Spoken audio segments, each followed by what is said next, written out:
नमस्कार शेतकरी बांधवांनो.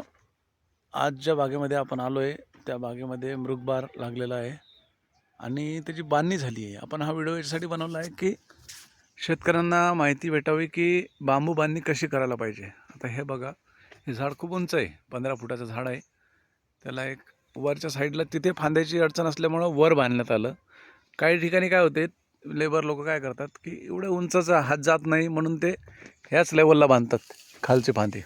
त्यांनी काय होते की वरची फांदी त्याच्यावर लावून एका ठिकाणी गोळा होते सगळा फळं आणि तिथे पाला गळतो, जे की आपण मागच्या काही व्हिडिओमध्ये पाहिलं आहे. आता इथे काय फरक पडला आहे की वर एक चौकट तयार केला, दुसरा चौकट. आता इथे जर गरज असती तर इथे त्यांनी एक बांबू घेतला असता, पण गरज नसल्यामुळे नाही घेतला. तसा इथे घेतला आहे, म्हणजे ह्या फांद्यांना आपण इथे अटॅच केलं. नाहीतर मग याला आपण दोरीने बांधू शकतो, पण दोरीपेक्षा बांबू चांगला. खर्च वाढतो बांबूचा, पण ते चांगलं.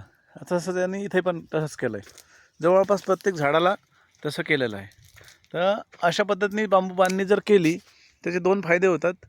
झाड एकदम सुटसुटीत राहते, वारा आणि ऊन चांगलं पडते आणि फांद्या मोडत नाही. अशा प्रकारे थोडा खर्च वाढतो, माल भरपूर लागलेला आहे याच्यात आणि साईजही खूप चांगली होते. आमचं ह्या बागेचं नियोजन असं आहे की जानेवारीमध्ये 50% माल तरी हार्वेस्टिंगला आला पाहिजे. तर त्या पद्धतीने योग्य दिशेनं चाललं आहे.